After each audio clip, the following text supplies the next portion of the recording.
Why do we lie about who we are? Think about it. Look at your social media pages. Look at the smile you force when you walk into your workplace. Most of us are terrified of being normal. We want to look perfect, strong, and completely flawless. In psychology, there is a very famous concept called the false self. It happens when a person hides their true, damaged personality and builds a shiny, fake version of themselves. We do this to get attention, to be loved, and to feel safe. But what happens when the mask takes over? What happens when you completely forget the real person underneath? To understand this dark psychological trap, we don't need to look at textbooks. We just need to look at a television show called The Boys. Before we talk about the show, let's understand the mind. When a child grows up without real love or a feeling of safety, they feel completely empty inside. To survive this horrible emptiness, the mind creates a giant, perfect, false self. But here is the problem. This fake identity cannot survive on its own. It needs fuel. In psychology, this fuel is called validation. It means you need other people to clap for you, fear you, or look up to you just so you can feel real. If people stop looking at you, you feel like you are disappearing. This brings us to The Boys. On the surface, it is a show about superheroes acting badly, but psychologically, it is the perfect example of the false self. Let's look at the main character, Homelander. He is the strongest man on Earth. He has absolute power. But mentally, he is the weakest character in the entire story. Homelander was created in a cold laboratory. He had no parents, no real love, so he built the ultimate mask. An American hero covered in flags and bright colors. He doesn't actually care about saving anyone. He only cares about the applause. Homelander is the extreme, terrifying version of our own addiction to social media likes. He is totally empty. When he looks out at a crowd of cheering people, he doesn't see humans. He sees mirrors. They only exist to reflect his perfect image back to him. And when those people stop loving him, his first instinct is to destroy them. Because without their love, his mask cracks and he is left alone with his emptiness. But a fake person needs a fake world to live in. In The Boys, this world is run by a massive company called Vought. Vought represents the modern society we live in today. Vought knows that people are scared of the real world, so they sell an illusion. They take horrible, violent people and put them in nice costumes. They tell the public exactly what they want to hear, and the public believes it because a beautiful lie is always easier to accept than an ugly truth. We live in the exact same system. We live in a world where big companies use our feelings to sell us things, where famous people are treated like absolute rulers, and where how you look is far more important than who you actually are. The show uses superheroes, but the truth is, Vought is just a reflection of our own corporate reality. The Boys is not just a dark story about power. It is a warning about the false self. It shows us that true horror isn't a monster hiding under the bed. The true horror is looking in the mirror and realizing you don't know the person looking back at you. We spend our entire lives building the perfect image. We want the world to validate us. But as long as we are addicted to the applause, we will always be trapped. The only way to truly be free is to be brave enough to take off the mask, face the emptiness, and learn to accept who we really are, without the cape. But the psychology of the boys doesn't stop with the people wearing the masks. It goes much deeper. We have to look at the people trying to destroy the masks. If Homelander is the disease, then a character like Billy Butcher is supposed to be the cure. We look at him and think, this is the guy who will finally break the system. But psychology tells us a completely different and much darker story. There is a psychological trap called the cycle of trauma. It happens when someone is hurt so badly in the past that they build their entire personality around that pain. They don't want to heal, they want to fight. They unconsciously recreate their pain over and over again, hoping that this time they can win.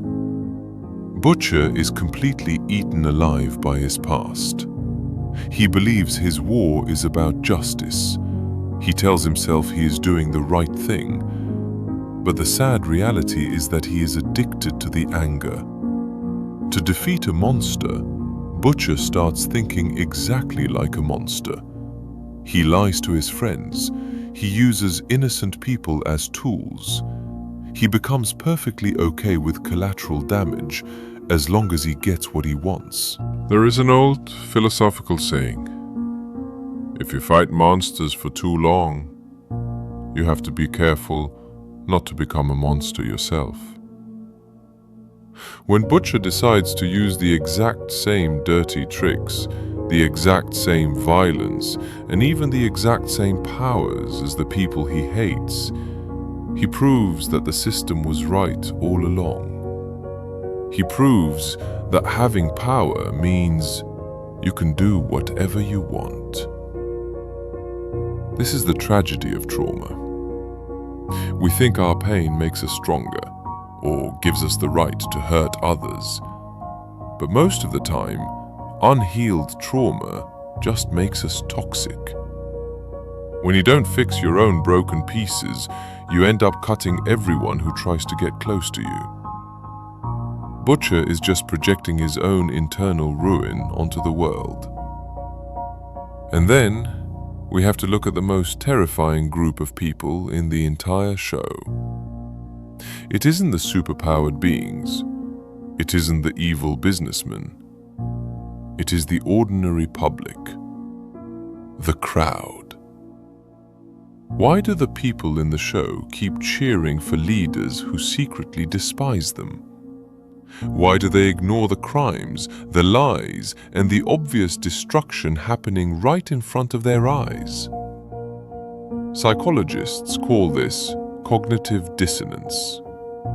It is the mental stress you feel when reality completely contradicts your core beliefs. For the people in the show, waking up and realizing their heroes are actually villains is too painful. It destroys their entire worldview. So, instead of facing the ugly truth, their brains choose to protect them. They choose to believe the lie. They choose the lie because the lie feels safe. If the people protecting you are actually monsters, that means you are entirely on your own. And being alone in a chaotic world is the greatest human fear. We would rather live in a comfortable prison of lies than face the cold, hard reality of freedom. We see this happening around us every single day. We ignore the dark sides of the companies we buy from, the politicians we vote for, and the famous people we obsess over. We do it because accepting the truth would mean we actually have to do something about it. We have to change our lives. And change is exhausting. Willful ignorance, choosing to be blind, is much easier. But what if you wake up? What if you try to fight the system from the inside, like the character Starlight? She enters the world of Vought with pure intentions. She wants to be a real hero. She wants to tell the truth.